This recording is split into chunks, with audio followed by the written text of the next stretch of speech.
Boa noite a todos, sejam bem-vindos à nossa Casa Espírita Nosso Lar.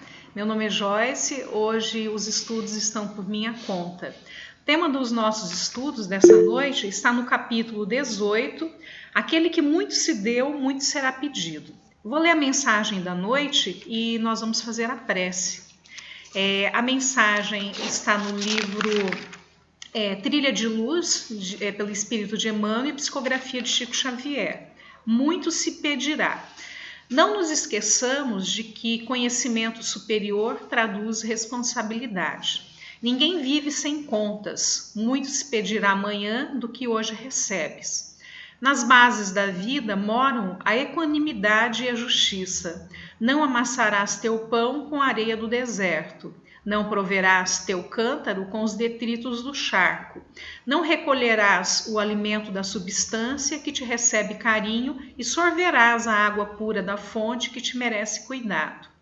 Não jornadeis na terra, indiferente ou distraído, como se atravessasses um campo inútil. Não se confia a enxada ao lavrador para a exaltação da ferrugem, nem se entrega a máquina ao operário a fim de que se louve a preguiça. A natureza que sustenta o verme reclama-lhe serviço em favor do solo. A indústria que tece o fio e o embeleza exige-lhe segurança e cooperação. Se aguardamos o concurso do verme e do fio, por que haverá o homem de gastar os recursos da terra exonerado de compromissos? E se o cristão recolhe os dons do alto, clareando-lhe o discernimento, como não esperar dele a contribuição de amor na sublimação da vida que o cerca? Recebemos a possibilidade do Senhor para doá-las ao mundo em seu nome. Mas esclarecimento e mais fé significam para nós mais amplas obrigações. Informados hoje quanto à grandeza da vida, a estender-se triunfante além da morte, saibamos viver no mundo de conformidade com os princípios redentores que nos felicitam a marcha. Façamos em torno de nós mais tolerância, mais fraternidade, mais compreensão e mais otimismo, expressando em atos o tesouro de amor que nos brilha na inteligência, e o nosso coração estará preparado a enfrentar o grande futuro, vitorioso e feliz, por haver entendido a tempo que muito se pedirá entre os anjos, a quem muito recebeu entre as criaturas. Vou convidá-los a fechar os olhos, então, para que a gente possa fazer a prece inicial. Fechemos os olhos e vamos elevar nossos pensamentos a Jesus, nosso mestre e nosso amigo. Agradecendo por mais uma oportunidade de estarmos reunidos aqui na Casa Espírita Nosso Lar para os estudos dessa noite.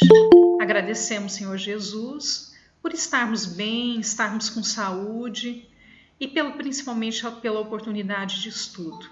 Que o trabalho dessa noite seja amparado pelos bons espíritos e que eu possa, Senhor, inspirados pelos bons espíritos, trazer o Teu Evangelho tal qual o Senhor nos deixou, com simplicidade, com amorosidade e com alegria. Que todos nós que estamos aqui, tanto aqui fisicamente na Casa Espírita, quanto os desencarnados, assim como os irmãos que estão nos assistindo através aqui do Google Meet, que possam ser amplamente abençoados. Que nesse momento nós possamos sentir as bênçãos que nos envolvem, nos trazendo alegria, nos trazendo paz, que nós tanto buscamos. Permaneça conosco, Senhor, hoje e sempre, que assim seja. Muito bom. Para os irmãos, então, que chegaram, depois do início, vou me apresentar mais uma vez. Meu nome é Joyce, sou trabalhadora também aqui da Casa Espírita Nosso Lar, auxilio nas palestras de quinta-feira. O tema de estudo, então, está no capítulo 18 do Evangelho segundo o Espiritismo. Esse capítulo que tem como título Muitos são chamados e poucos os escolhidos. Nós vamos trabalhar os itens 10, 11 e 12. Aquele a quem muito se deu, muito será pedido. Muito bem, então. Esse tópico aqui, aquele a quem muito se deu, muito será pedido, é um tema para a nossa reflexão do Evangelho dessa noite, que tem como ponto central para a nossa instrução a chamada parábola do mordomo, ou também como é conhecido, do servo invigilante. Essa parábola do servo invigilante, ela é abordada por Lucas no capítulo 12, versículos 47 e 48, que eu trouxe aqui até a minha Bíblia cor-de-rosa, né? Quem me deu falou que era a Bíblia da Barbie. Lucas no capítulo, então, capítulo 12, versículos 47 e 48, que é bem curtinho, e que é o mesmo que está aqui no Evangelho segundo o Espiritismo, que diz assim: o servo que conheceu a vontade de seu senhor, mas não se preparou e não agiu conforme a sua vontade, será ferido rudemente. Todavia, aquele que não a conheceu e que tiver feito coisas dignas de castigo, será ferido menos energicamente. Aquele a quem muito se deu, muito será pedido, e a quem muito se houver confiado, mais será reclamado. Mas essa parábola ela é tão interessante que Mateus também aborda, e ele aborda aqui no capítulo 24, versículos 45 a 51. Quem quiser ler depois pode ler em casa, mas vocês vão ver que o foco, que a mensagem moral é a mesma aqui pelos dois evangelistas. Muito bem, né? Jesus nos traz, então, um ensinamento aqui muito importante nessa parábola, então, do servo invigilante ou parábola do mordomo, né? Que ela encontrei esses dois nomes nos livros que eu pesquisei. E ele nos mostra que Jesus, nesses ensinamentos, como é que funciona a justiça de Deus em harmonia perfeita com a misericórdia. Veja que num primeiro momento até a gente fica preocupado. Como é que se aplica a justiça, mas para a par com a misericórdia? Nessa parábola, embora eu tenha lido só 2 versículos aqui, que está no Evangelho segundo o Espiritismo, eu vou explicar para vocês aqui de uma forma rapidamente como que essa parábola é interessante. Porque, na verdade, aqui é só um destaque de 2 versículos. E quando a gente tira esse título só aqui, aquele a quem muito se deu, muito será pedido, a gente fica muito preocupada, né? Principalmente nós espíritas, porque nós que já temos um pouco de conhecimento a respeito da eternidade, da imortalidade da alma e tudo mais, a gente começa a entrar num conflito, porque a gente já não sabe mais se quer saber muito, né? Ou se é melhor permanecer na ignorância. Porque já que quem muito se deu, muito será pedido, né? Em algumas traduções, muito será cobrado, inclusive, né? Então, essa parábola nos diz o seguinte: conta Jesus que um servo foi incumbido pelo seu senhor de administrar os seus bens e de alimentar os demais trabalhadores, né? Os demais criados, na sua ausência. Ao voltar de uma longa viagem, esse senhor, né, que era o patrão, se surpreende com esse servo que estava maltratando os seus companheiros, né, os demais trabalhadores, os demais criados da casa, ali da propriedade, estava negligenciando também com os seus deveres como administrador. Ele então recebe um severo castigo, e esse castigo, segundo a parábola, é em forma de açoites. E aí ele diz assim: o servo conhecia a verdade do seu senhor e a desobedeceu.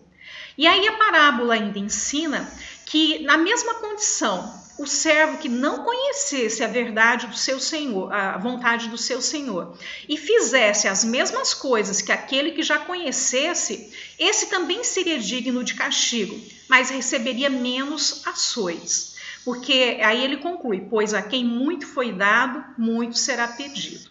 Então veja só, né, a história. Nós temos então 3 personagens aqui centrais: o senhor, que é o patrão, né, o proprietário ali da casa ou da propriedade. Nós temos ali o servo, que conhecia a verdade, conhecia a vontade do seu senhor e ainda assim desobedece. E nós temos ainda, ele coloca num segundo plano aqui, um servo que não conhece a vontade do seu senhor. E caso a desobedecesse, assim como o outro desobedeceu, ele não seria punido na mesma proporção que o outro, ou seja, um pouco menos. Nessa parábola, então, nós temos os 2 mordomos, né? Aquele que conhecia a vontade do seu senhor e aquele que a ignorava, mas os 2 erram, né? Nós podemos aqui comparar esses 2 mordomos à humanidade. a humanidade em diferentes estágios da sua evolução. E essa parábola, então, né, que é abordada tanto por Lucas quanto em Mateus, ela nos mostra aqui a misericórdia divina e a necessidade de vigilância a par da justiça divina. Uns que já estão cientes, então, da vontade de Deus, né, que sabe que é aquele servo que sabia a vontade do seu Senhor, mas negligencia, né, deixa de cumprir, esse merece os açoites. O que seriam esses açoites aqui, segundo assim, os ensinamentos de Jesus?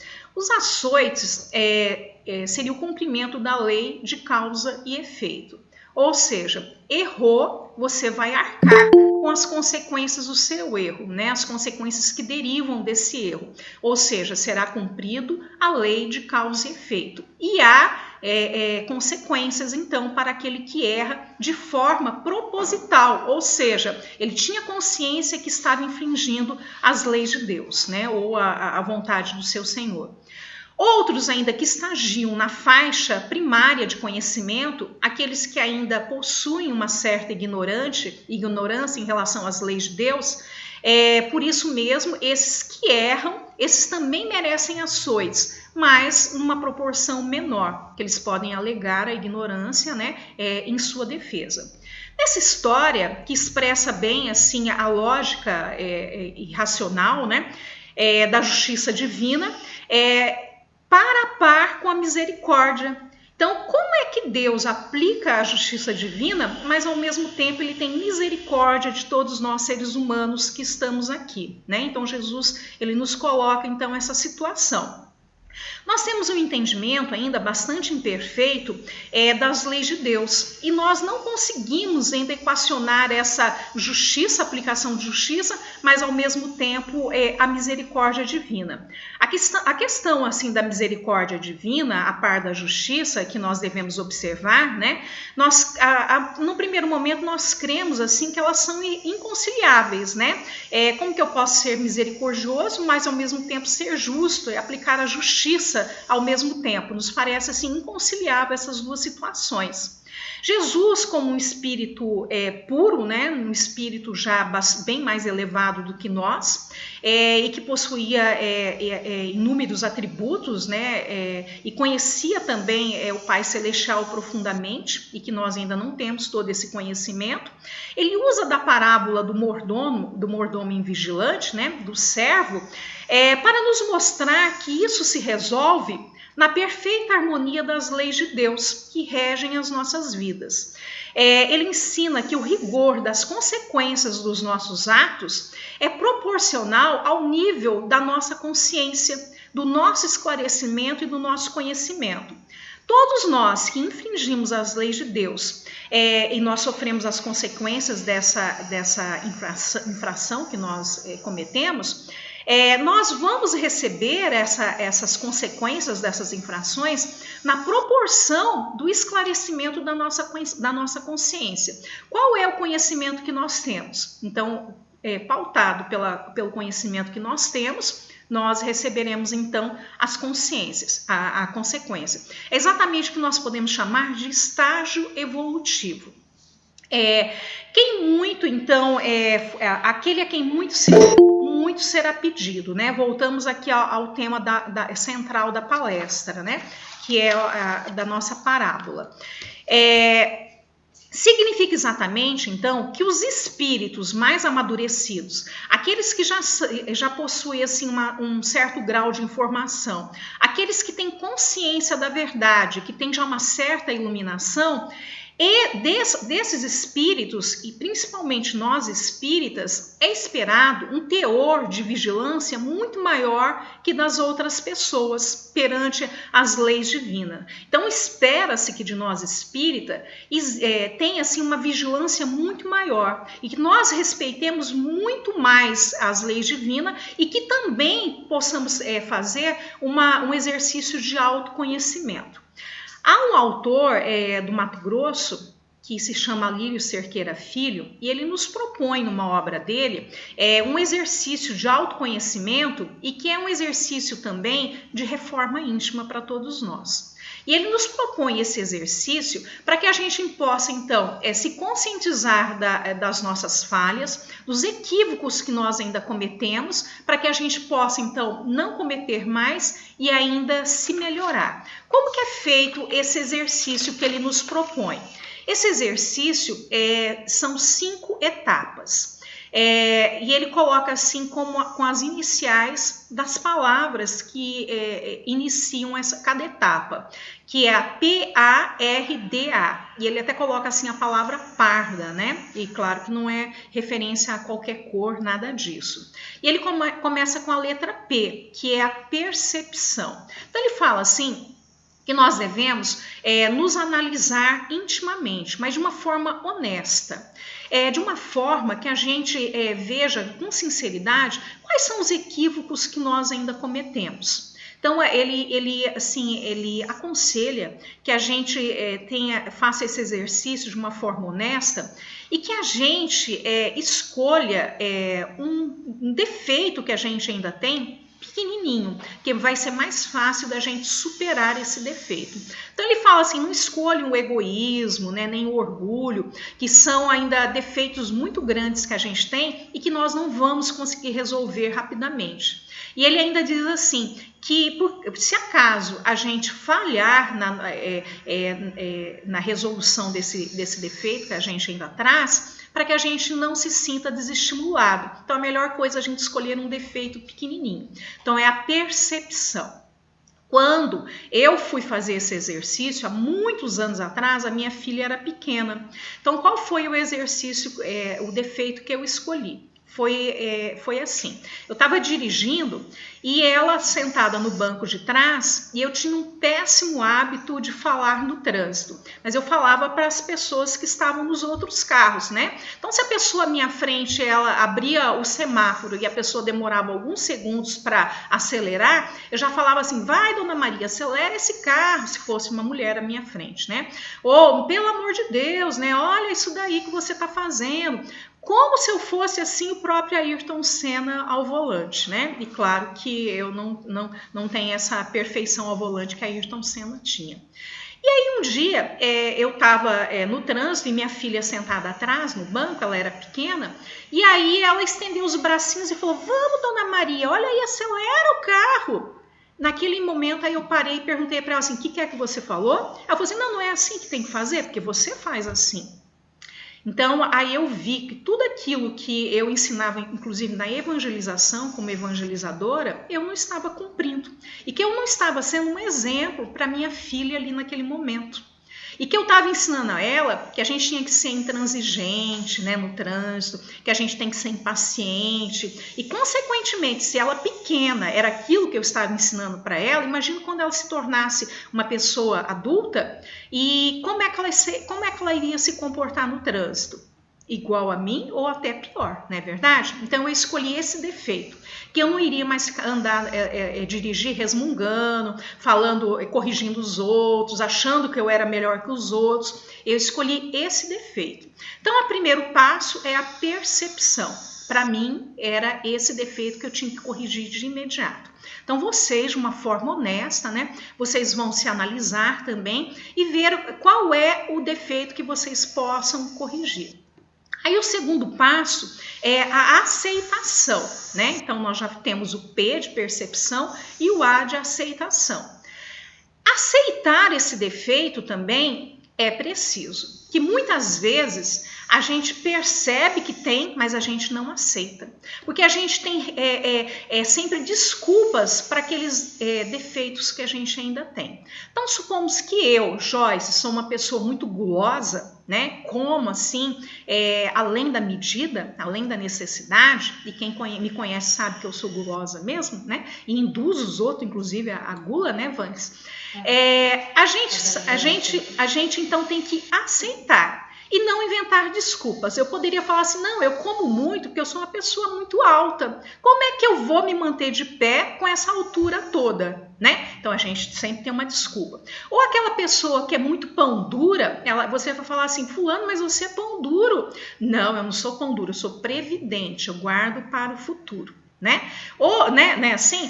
E então sempre a pessoa ela vai ter uma desculpa para suas falhas. Então nós vamos evitar os desculpismos e nós vamos então nos analisar com honestidade e aceitar que nós somos seres ainda num processo de evolução, que nós precisamos nos melhorar e que nós temos defeitos sim, igual todo mundo tem. Então nós temos que aceitar os nossos defeitos.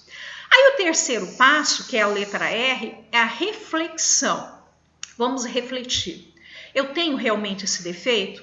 Eu aceito que eu tenho esse defeito? Então eu preciso me melhorar, não é verdade? Ou eu vou querer conviver com esse defeito para sempre? Sabemos que nós estamos em evolução, que o nosso planeta está em evolução e nós sabemos que aqueles que não evoluírem junto com esse planeta não vão permanecer aqui.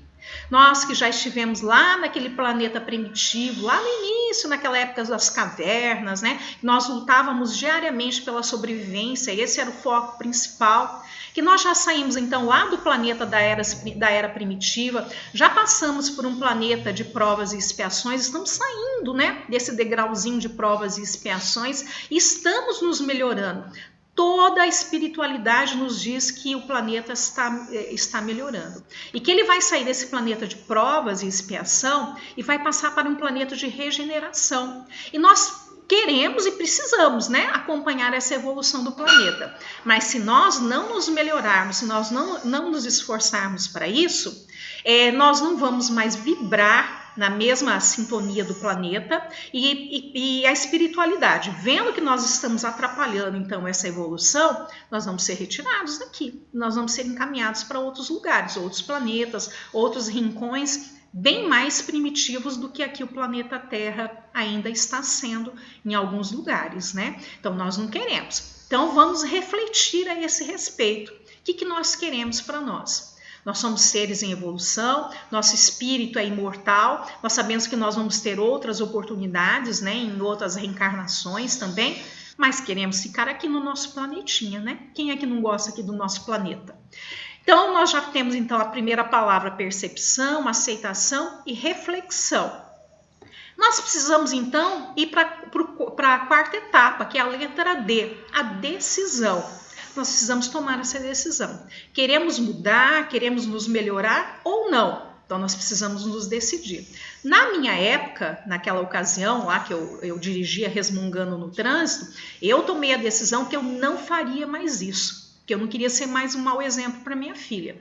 Então eu tomei a decisão que eu queria mudar. E que daquele dia em diante eu não falaria mais nenhuma palavra depreciativa em relação às outras pessoas que estavam nos outros carros, que estavam de bicicleta, que estivessem à minha volta ali no trânsito, eu não falaria. Então, muito bem. Então, vocês também, percebendo qual é o defeito, aceitando esse defeito, refletindo sobre ele, precisamos então tomar a decisão que é melhor para nós, né?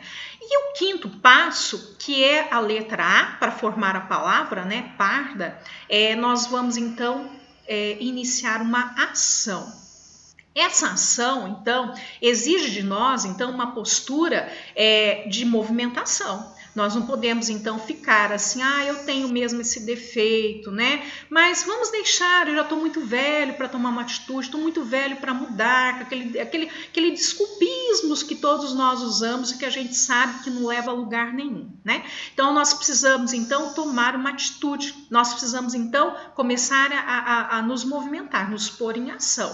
Então, o que eu preciso fazer, então, para mudar? Eu preciso, então, em vez de ficar resmungando no trânsito, passar, então, a emitir pensamentos positivos através da prece ali no trânsito. No meu caso, foi isso que eu passei a fazer. Então, até hoje no trânsito, quando eu vejo, tô no trânsito, vejo ali um rapazinho com uma pastinha na mão, na minha mente eu já penso assim, olha, ele está indo levar currículo e está indo pedir emprego. Então, eu já começo a pensar que aquela pessoa chegue, ela seja bem recebida, né? Que deem oportunidade a ela, que ele saia de lá feliz, esperançoso de que vai ser contratado e, se possível, que ele seja contratado e recomece ali uma nova etapa na vida dele e tudo mais. Veja, às vezes, ali uma pessoa na bicicleta, né, levando aquelas sacolinhas no guidão, ali por o fim da tarde, eu sempre penso assim, Está saindo do trabalho, passou ali no mercado, pegou a mistura para levar para casa, né? Que ele possa chegar em casa em segurança, que ele esteja bem recebido, que todos os familiares estejam sorridentes.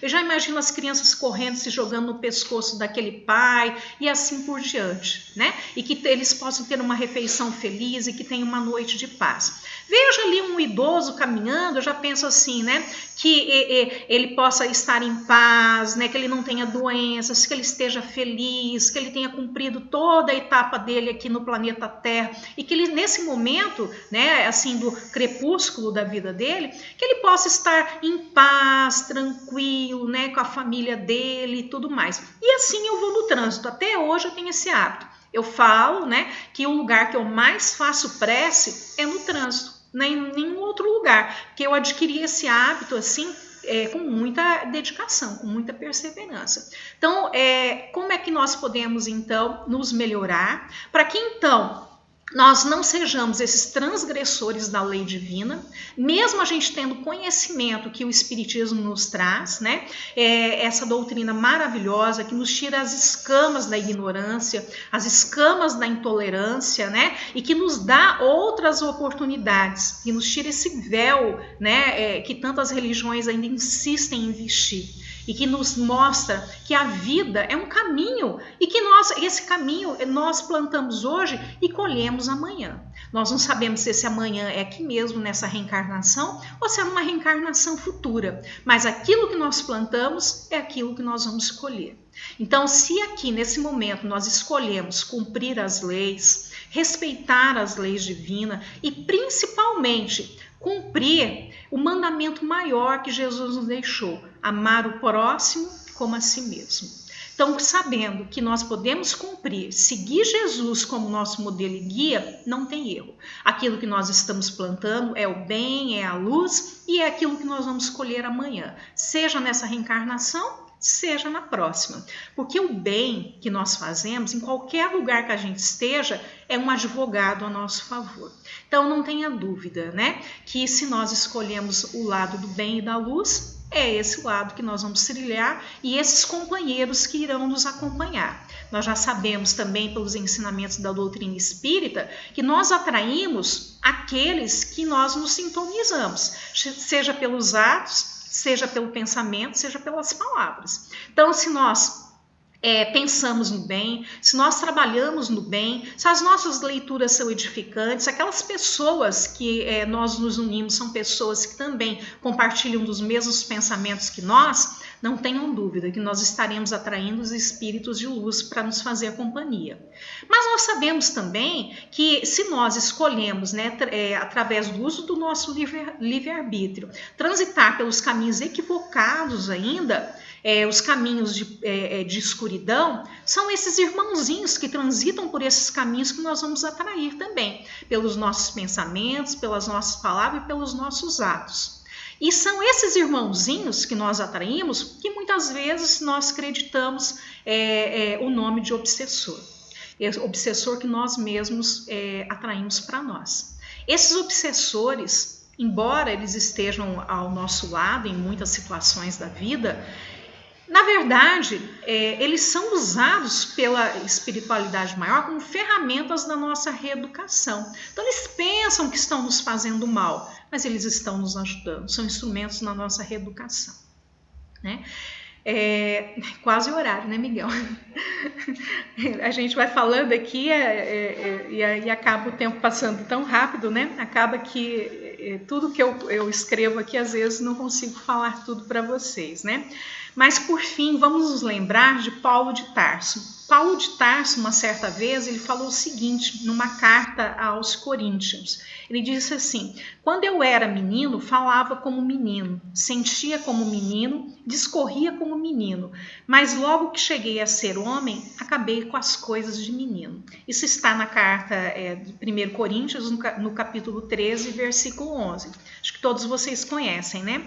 Aqui, né, desejando nos lembrar que as atitudes imaturas que nos marcaram o passado fazem parte da nossa infância espiritual. Então, se nós, antes de conhecermos a doutrina espírita, nós cometemos erros, vamos deixar esses erros para trás. lá na nossa infância espiritual. De agora em diante, que nós temos conhecimento da doutrina espírita, do Evangelho de Jesus com mais profundidade, de hora em diante, então, que as atitudes de menino, as atitudes infantis, né, fiquem para trás e que a gente, desse momento em diante, nós possamos, então, ter atitudes pautadas pelos ensinamentos de Jesus, atitudes de adultos dentro da espiritualidade, né? E vamos deixar e abandonar as coisas que nós assumimos de agora em diante, né? E que a nossa responsabilidade de filhos de Deus passe então a pautar o nosso comportamento, fazendo a todas as pessoas que trilharem o caminho junto conosco nessa evolução, todo o bem que nós pudermos fazer. E vamos deixar, né, que o mal não nos alcance de forma alguma. Vamos nos brindar com o Evangelho de Jesus. Eu não sei se todos vocês ainda já fazem evangelho em casa. Passem a fazer o evangelho no lar. É um convite que eu faço a todos vocês. Quando a gente faz o evangelho no lar, é como se um farol acendesse na nossa casa. Esse farol não ilumina só a nossa casa, ilumina todos os lares, os vizinhos que estão à nossa volta. Então o benefício não é só para nós. A nossa casa passa a ser um ponto de luz na nossa cidade. A nossa casa passa a ter proteção da espiritualidade. Então, os irmãozinhos que não sintonizam ali com o Evangelho, com os ensinamentos de Jesus, eles não vão ficar naquele ambiente, né? Quem vai ficar naquele ambiente? Os irmãozinhos de luz, né? Os espíritos guardiães vão passar a habitar ali o nosso lar e vão cuidar ali e zelar da nossa segurança. E quando a gente faz o evangelho no lar, a gente passa ali naquele momento a equilibrar e harmonizar o ambiente. Então todos nós ali no lar, mesmo aqueles que não queiram participar do evangelho, que às vezes quem no lar tem mais várias pessoas, né, componentes da família, às vezes tem alguns que não querem participar. Não tem problema. Façam com quem quer participar. Ninguém quer participar? Façam sozinhos. Sozinho entre aspas, né? Porque os irmãozinhos desencarnados estarão conosco ali. Então, o convite que eu faço a vocês é que façam o evangelho no lar, para que então quando a gente retornar à espiritualidade e nos for cobrado, né, pela nossa consciência, porque nós não seremos julgados por nenhum juiz, mas a nossa própria consciência nos cobrar os atos, né, que nós cometemos aqui, que como diz aqui, aquele que muito se deu, muito será pedido, então que a gente possa então ter apenas coisas boas para explicar, coisas boas para falar, sem desculpismo, né? E alegar alguma ignorância que a gente já não tem mais, né? Então essa era a mensagem da noite que eu trouxe a vocês. Vou convidá-los então a fechar os olhos para que a gente possa então fazer a mensagem, a prece final. Vamos fechar os olhos mais uma vez e nesse momento vamos mentalizar Jesus. Vamos mentalizar Jesus em seu melhor momento, sorrindo, cabelo ao vento, caminhando, vindo em nossa direção. Jesus se aproxima de nós e abre os braços, nos convidando para um abraço. Vamos abraçar Jesus, encostar o nosso rosto no peito de Jesus, ouvir as batidas do seu coração, sentir o perfume do seu cabelo. Jesus também nos abraça, passando a mão em nossas costas. Jesus então nos afasta brevemente e nos fixa o olhar. Vamos olhar Jesus, mergulhando em seu olhar, sentindo a paz, a luz nos envolver neste momento. Vamos agradecer a Jesus por mais essa oportunidade de estudo. Que nós possamos, Senhor Jesus, sermos um ponto de luz onde quer que a gente esteja. Que a gente possa levar o Teu Evangelho, principalmente pelos nossos atos, Senhor, pelas nossas palavras, pelos nossos pensamentos. Que nós possamos ser um modelo, Senhor, modelo vivo do Teu ensinamento. que a cada dia nós possamos nos esforçar mais para cumprir o que é certo, cumprir as leis divinas. Ampara-nos, Senhor, em todos os momentos de nossa vida. Fortaleça-nos, Senhor, que nós possamos em cada queda sentir a Tua mão amiga a nos levantar e a nos sustentar. Que nada nos falte em nosso lar, Senhor, que não falte o alimento à nossa mesa, que nós possamos retornar essa noite para os nossos lares em paz e em segurança. E que essa noite, Senhor, o Senhor seja nosso convidado como nosso hóspede divino. E que durante a noite, durante o sono, durante o nosso desdobramento, nós possamos ser encaminhados para um local de estudo ou de trabalho de acordo com o nosso merecimento e a nossa necessidade. E que ao amanhecer nós possamos guardar a suave lembrança da Tua presença junto de nós. Que nós possamos, Senhor, amanhã ter um dia de muita paz, de trabalho, mas de muito êxito. E que tudo corra bem para todos nós. Fica conosco, Senhor Jesus, hoje e sempre, que assim seja.